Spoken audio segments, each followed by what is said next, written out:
It's a mailbag episode. Lots of great stuff coming in. Can't wait to get to all these. And there's so many questions. I want to get right into it. You are Locked On Tar Heels, your daily podcast on the UNC Tar Heels, part of the Locked On Podcast Network, your team every day. Hey there, it's Friday, January 27th, 2023. Welcome into the Locked On Tar Heels podcast, the only daily North Carolina show out there.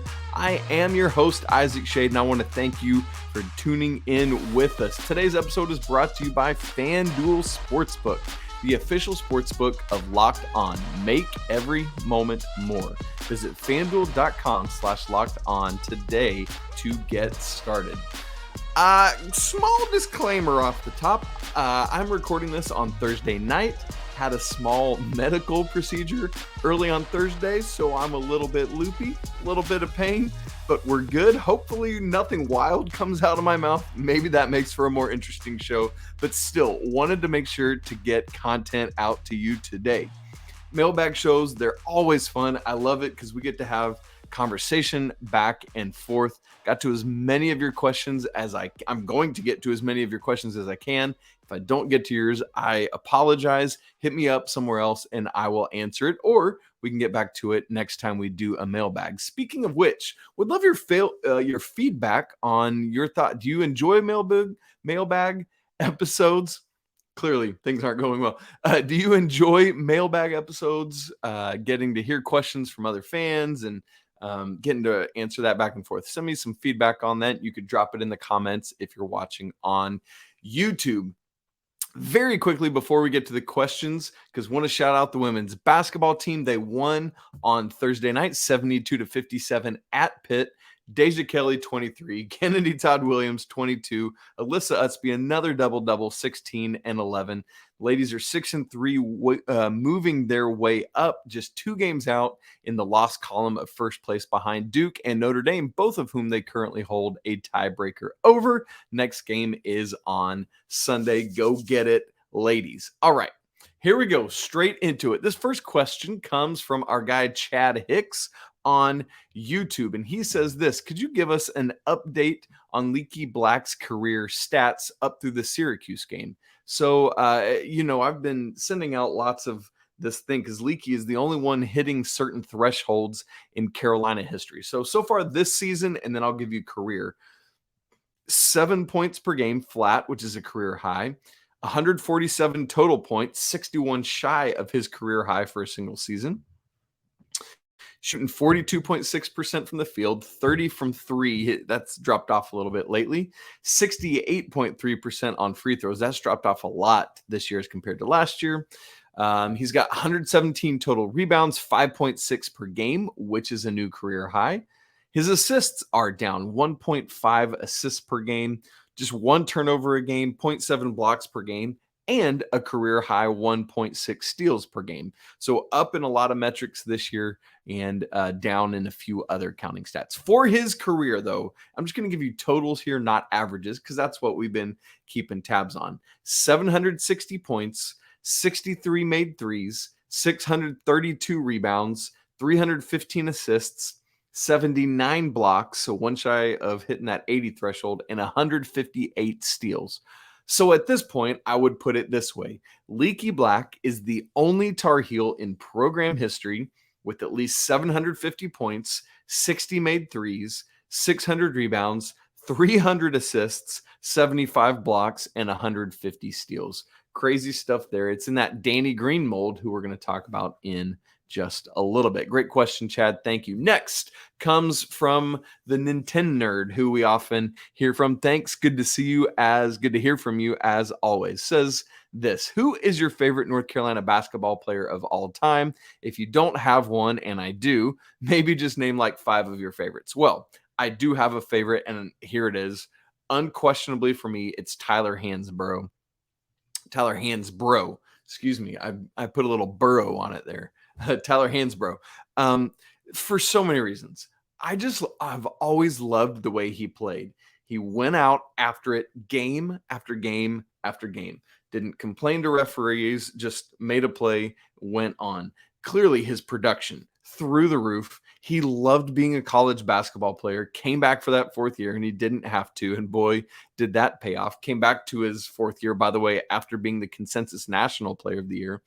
Only player to be named like four-time All-American. So many records, so much postseason success. 4-0 career all-time at Hansbrough Indoor Stadium. Nice. From day one, he had to step in. Remember, he came in 2006 as a freshman on the heels of that 05 championship and just got after it. And I love that it was more than anyone expected right out of the gate. I love, again, that he returned for his senior year. And also remember, he was down for a little bit at the beginning of that senior year. I can't imagine how much gaudier his numbers could have been if he had been able to play that whole year. And I also love that he didn't whine or grumble and complain in games where there were better NBA talents guarding him, like that Blake Griffin game, for example, in the NCAA tournament in 2009. When he needed to, he was happy to take a back seat to Ty Lawson or Wayne Ellington or others when the occasion called for it. Tyler Hansbrough, hands down, my favorite Tar Heel of all time, which leads into our next question from Jason Moore at Ranger Moore on Twitter. What's up, Jason? Thanks for your question. He says, given your obsession with stats, which is true, number one, who is your all-time UNC starting 5 based on stats alone? And then also all-time starting 5, including intangibles. And so listen, let's get this out of the way right out of the gate. There are just too many to get this fully right. You are going to disagree with me, anyone out there.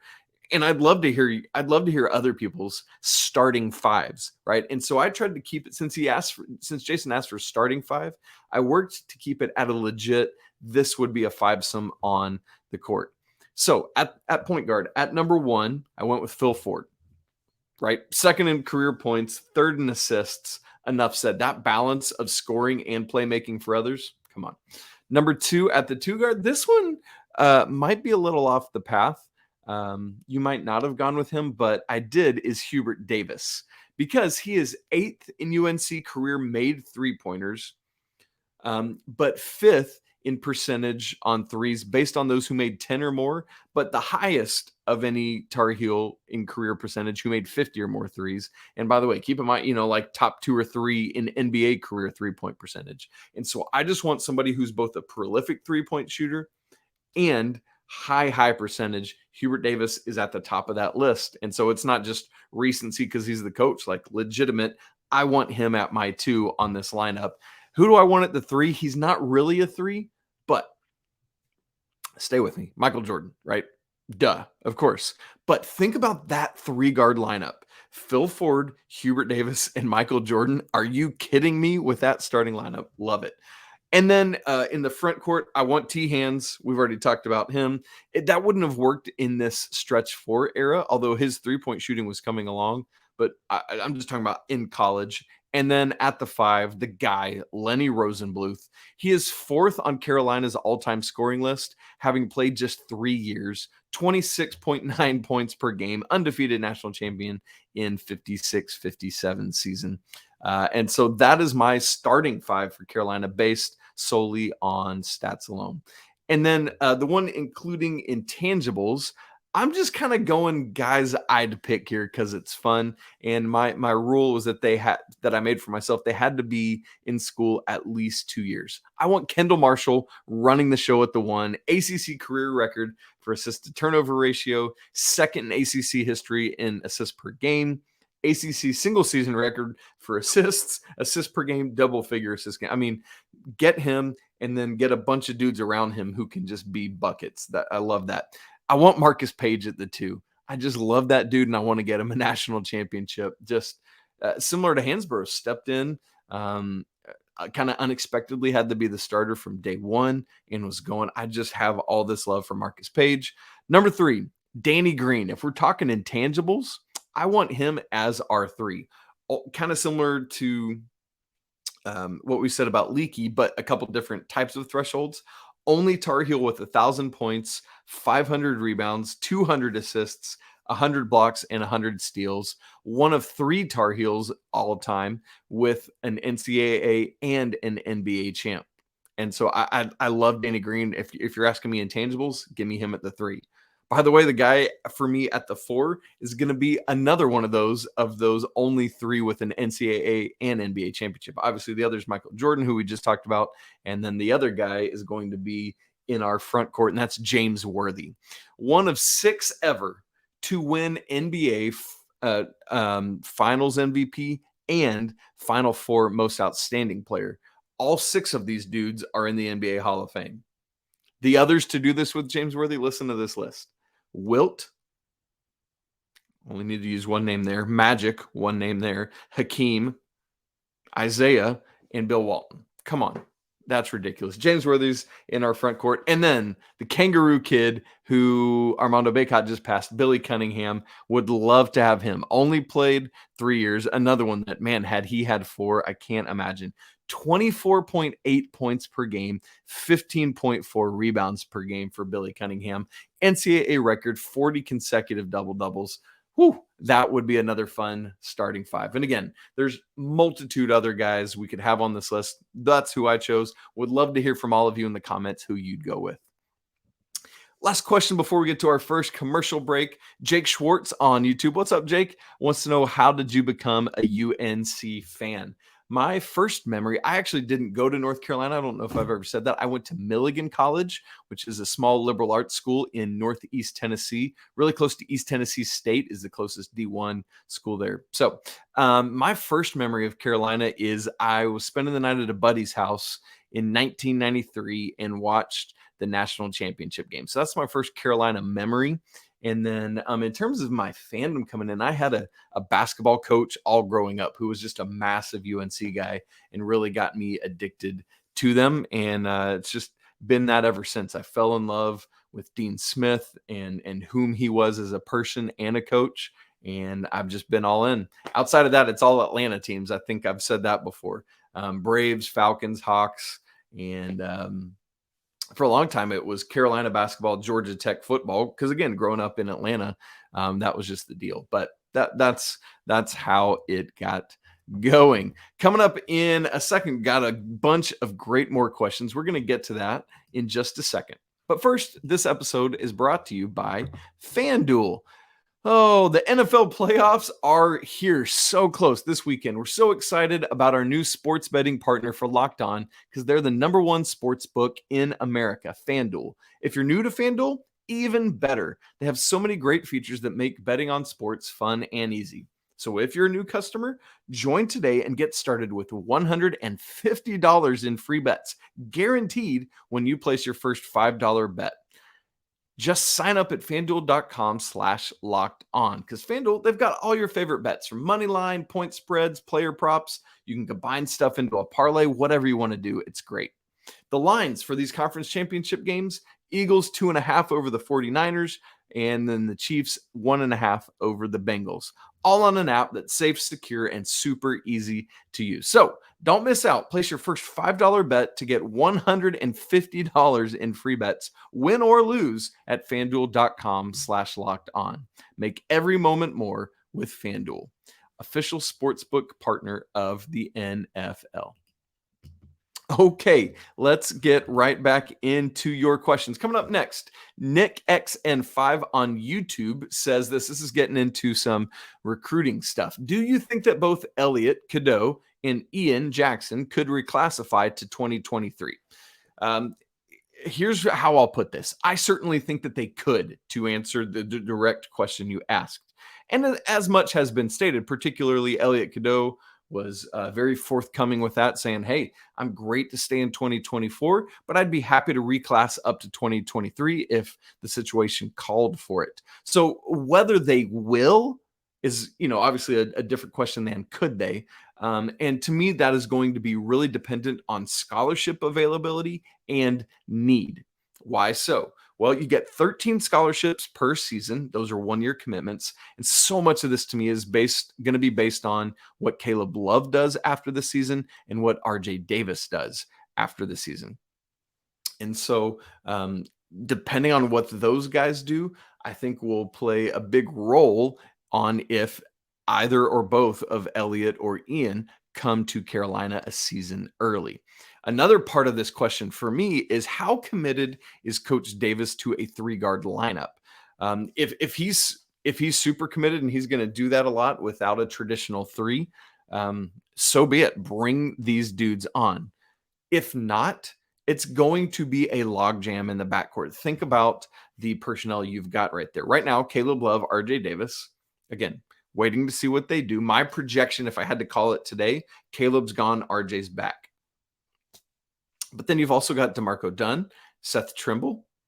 Coming in next year, Simeon Wilcher is class of 23, and then Elliot Cadeau and Ian Jackson. So that's a potential logjam. And so we're just going to have to wait to see if these things play out.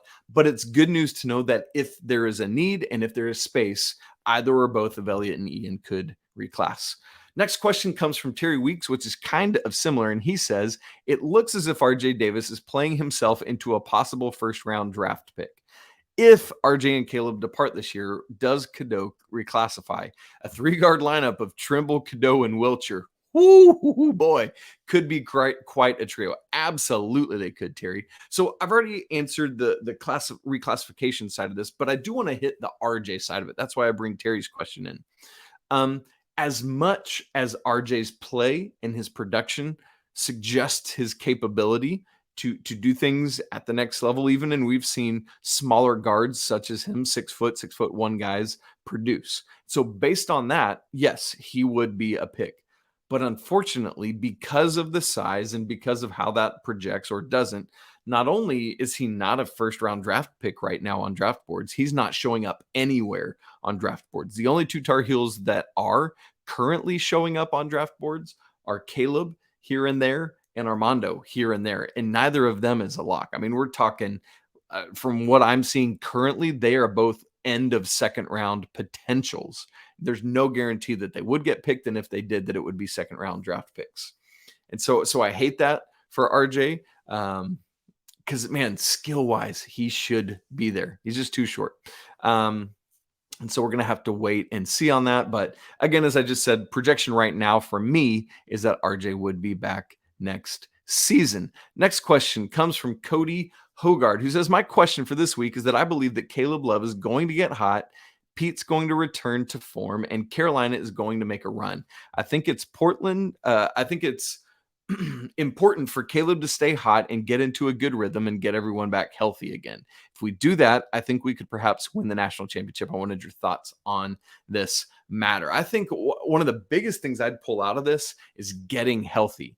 Just listen, every team around the country is nicked and battered and bruised right now. I recognize that. But Carolina's got a lot of ailments, and this week off that they have right now, remember, once again, they don't play till next Wednesday when they host Pittsburgh in the Smith Center. And so Cody's right. Caleb had a really encouraging performance, I thought, on Tuesday night at Syracuse. One of his better performances of this season all around. Not that it was a skyscraping game in terms of how many points he scored, but he just, I thought, was making better decisions than he has of late. Got derailed a little bit because of foul trouble in the first half, but would have loved to have seen his full production if not for that. But again, this week off should be incredibly helpful. You get Puff Johnson hopefully healthy. He's missed the last 2 games. You let Armando keep resting all of his various ailments. Hopefully RJ's face has time to heal from whatever damage was inflicted from that blow in the Syracuse game. Leaky has been wearing a protective boot off the court just for maintenance and stuff like that. And so you use this week to get healthy.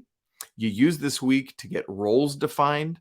And you use this week to get going, get ready for this press run. Remember, I talked about on a show earlier this week, Carolina has a lot of important games ahead of them in which, if they can win the majority of these next, what would be now 6 games heading into a bit of an easier game there. But man, this stretch at the end of the season, all the teams they're playing are bunched right around them in the ACC. Interestingly, Carolina's through 21 games right now, the exact same spot they were in last year. 15-6 overall, 7-3 in the ACC. That's literally the exact same record as last season. Now, we're not quite to that point where they made that run last year.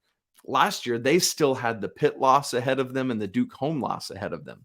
So we're not even to that point in the season where Carolina really turned it around last year. However, what I want to say is that I'd love for them to get going sooner than last year so that you're not having to get like a 7-8 seed.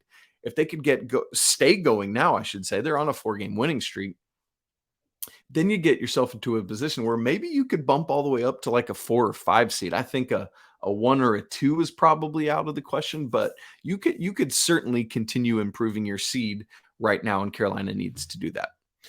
All right, a couple more here before we take another quick break. JC Fox, our guy, UNC Minded on Twitter, says, what are these Isaac Schade exclusive extra stats you're keeping? Floor burns, hockey assists, pass deflections, what?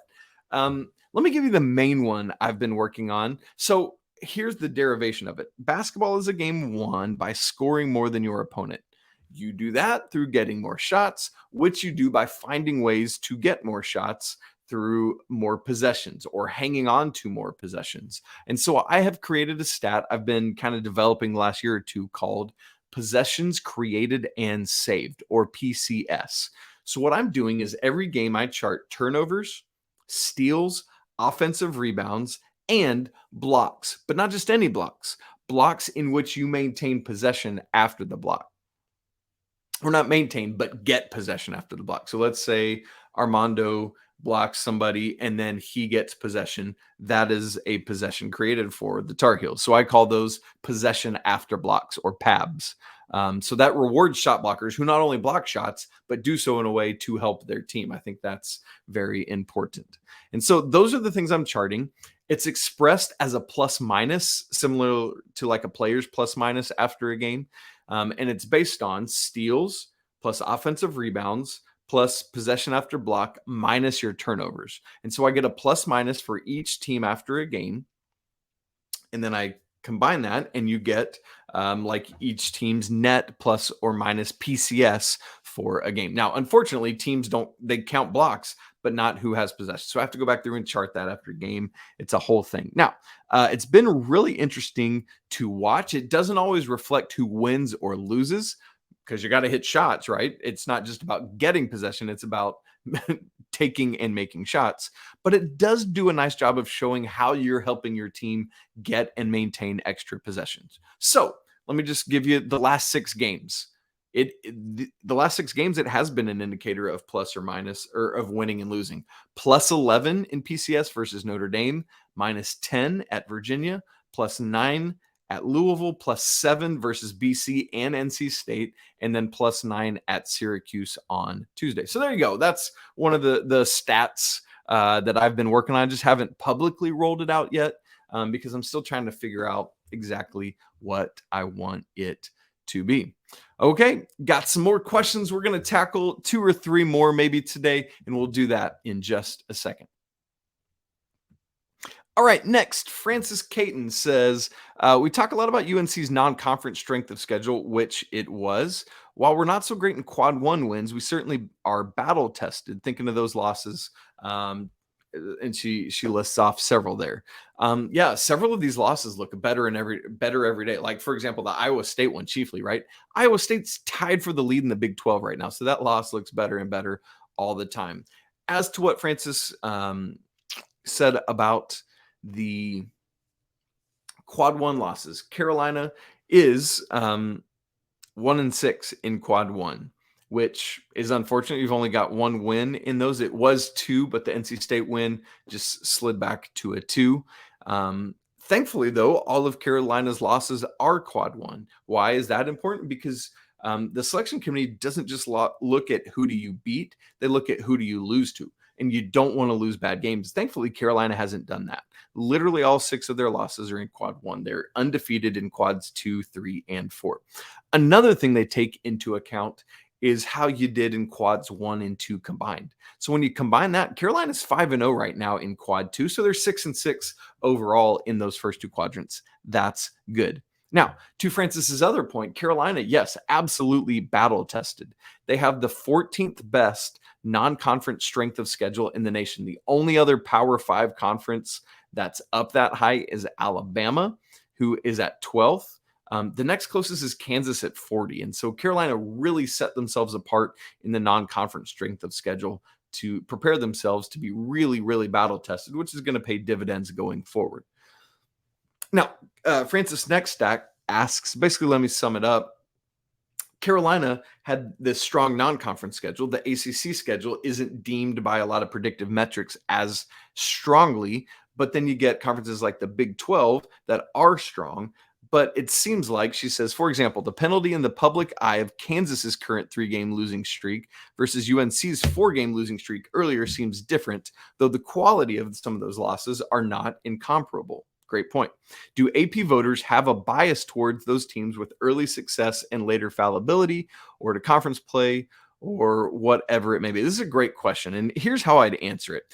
AP voters, so many of them are eye testy, right? They're paying a lot more attention to what's happening right now. What have you done for me lately? And so for Carolina, because that 4-game losing streak was really before conference play got going, they, in the mind of a lot of AP voters, did not do what they needed to do. Also keeping in mind that preseason AP1 rank, or AP preseason number 1 ranking, right? That factors into it as well. So it's going to take them longer to get back into the poll. Whereas a team like Charleston, literally their only loss is to North Carolina, and they have the nation's longest winning streak. So they're in the AP poll right now. But when you look at their resume and who they've beaten, it doesn't even come close to comparing what North Carolina has done. So, for example, yes, they're in the AP poll, but Carolina grades infinitely better than them in the predictive metrics on places like barttorvik.com, kenpom.com, all of that, and in the net. And so that's a good thing. And so just trust the selection committee and some of those metrics more so than what the AP voters are doing. And then one other thing from Francis, would love to hear more on the state of flagrants in college basketball. We've seen all this stuff cropping up lately. The stuff with RJ Davis against Syracuse, Leaky Black against NC State. You probably saw what happened with Duke and Virginia Tech the other night when Kyle Filipowski got punched in the throat on a celebration from Virginia Tech. And so she just wants to know what's going on with that. Here's the thing. The uptick to me is a combination of both the way the rules are written and more and more and more and more and more and more and more reviews from officials. Because the way the rules are written, some of it is very specific and detailed, and some of it leaves the refs some room for interpretation, which I kind of like and kind of don't like.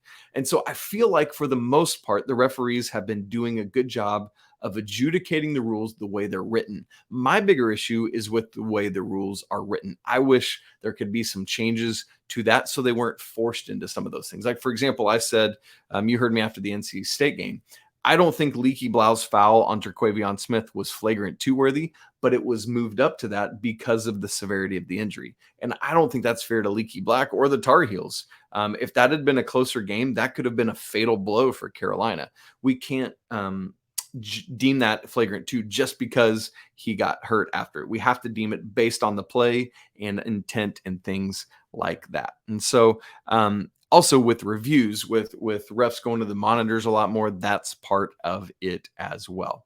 To that point, Francis Carter on YouTube asks the question, are referees held accountable for calling obvious and bad calls? If so, how? Yes, Francis, there are reviews that happen literally after every game. Brian Kersey, the director of ACC referees, watches literally every game, clips everything out, and sends it to his refs. They talk about it, go through it. And in terms of being held accountable, I mean, they are talked with and discussed after everything and what they're looking at. And then in terms of like on court things, if you're not grading out well, you're not going to get the better games, and then you're not going to get postseason stuff either. And so that's kind of how they're held accountable for those things. And then also, I mean, if it's really bad, you're not going to get hired to work. And so that's what's going on behind the scenes there. The guys that grade out the best get the best assignments. And so there you go. Two quick football things, and then we'll get out of here. Matthew Kataba, I think that's how I always pronounce your last name when I see it. I hope that's right. Tell me if I'm wrong. Many legendary UNC athletic coaches have recently retired. Mike Fox, baseball; Roy Williams, basketball; Karen Shelton, field hockey. Do you think there is a succession plan for the head coaching position of the football team as Mack Brown gets up there in age? Who would be successful in this position? When do you think Mack Brown will retire? This is a great question. So heading into last season, Mack Brown was the oldest coach in all of FBS at 71. In fact, only he and Nick Saban were the two coaches in their 70s. Everybody else under 70. My guess, and I don't know this for sure, but if I'm Coach Brown, I'm going to say 5 seasons or so, and it could be less. Obviously, that's something that he and Miss Sally are talking about in an ongoing way. But for me, as long as he's still having fun, as long as Carolina is having a measure of success, and as long as recruiting continues to go the way it is, he's going to stick around. But certainly his days are shorter than longer in terms of being a head coach. Now, interestingly, he in the coaching search for the new OC had talked about not wanting to have a coach in waiting. And so that's not going to be a thing. But that's different to me than having, I think you can have a succession plan without having a coach in waiting. Part of that for me is I know, while I don't know the inside scoop on who Mack Brown wants next, I do know how he handles other coaching things. So like, for example, for his coordinators and other staff positions, he keeps lists of people who he's interested in talking to and potentially hiring if those jobs become vacancies. I have always imagined that he does the same thing for his own role, like keeping eyes out and tabs on guys who he thinks would be successful in his role at Carolina as the head football coach. And so to me, he's earned the right to help speak into what that short list looks like. But ultimately, it's going to be Bubba Cunningham's decision, right? And so that's part of it. And whoever it is that ultimately comes in after Mack Brown's going to have to recognize that Carolina is a basketball school, right? That is what it is. Who understands that first and foremost, basketball is going to get the attention. And that it's a university who doesn't just basketball and football and doesn't just men's basketball and football. This is a university that puts a lot of stock into all its varsity athletic sports. And so you got to be ready to be part of that. And Bubba Cunningham's not going to hire somebody who won't do that, but that's just part of the deal because this is a school, a university that wants all of its athletics programs to succeed at a high level. That said, when I'm looking for it, as you asked, who would be successful, I think you stick as for now, I'm saying you stick with somebody who is more offensively minded because that's what Carolina has been doing. You got to keep growing the defense, but you want somebody who is an offensive mind, a quarterback mind, because that's been working for the Tar Heels. And so do you go look for a younger head coach coming up from like the mid-major ranks? Do you go look at an offensive coordinator who, somebody like Jeff Lebby at Oklahoma or Todd Monken, who's a bit older and he's at Georgia, so I don't know how gettable he is. Is Garrett Riley available when the time comes? Willie Korn, who's at Coastal Carolina, now at Liberty, kind of working his way up, in the area, just somebody to look at there. Lance Leipold from Kansas. I know he's a bit older, but Kansas has been resurgent. Another thing, if you look in the family, is the Colts just tried this Jeff Saturday experiment. Is that a possibility?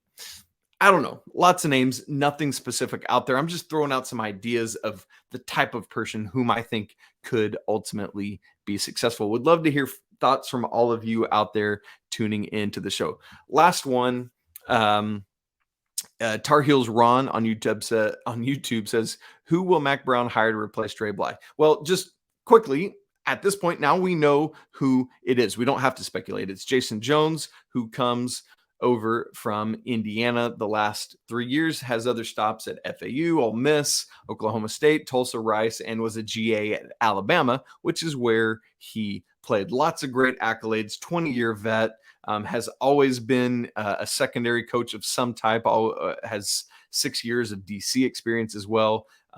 Charlton Warren, here's a connection, was his DC at Indiana. And so lots of great stuff there, but just wanted to hit that quick on the way out as well. All right, folks, we are way over time today, but again, I wanted to get to as many questions as I possibly could and now I'm going to go crash because, like I said, it's been a day. So that's it for today's episode of Locked On Tar Heels and this week. Please keep in mind, no men's basketball game over the weekend. However, the women play again. Lots of other great stuff going on all around Carolina athletics. Make sure you check out the calendars, and we will get going on that. Follow the show on Twitter at Locked On Heels. You can follow me at Isaac Schade. Send emails. Like I've been saying, so many great emails coming in. LockedOnTarHeels@gmail.com. Don't forget to subscribe, smash the like button, and comment. And next, check out Locked On College Basketball, where myself and Andy Patton bring you everything you need to know on and off the court. Plus, hear from big-name experts, coaches, and players throughout the basketball landscape. Locked On College Basketball, available on YouTube, Odyssey, and anywhere else you get podcasts. Hey, thanks so much for spending part of your Friday hanging out with me. Hopefully, I was able to answer your question, and I know that's always fun to get to hear that on the airwaves. I hope that you have a great weekend, and remember, it is always a great day to be a Tar Heel. Until next week, peace.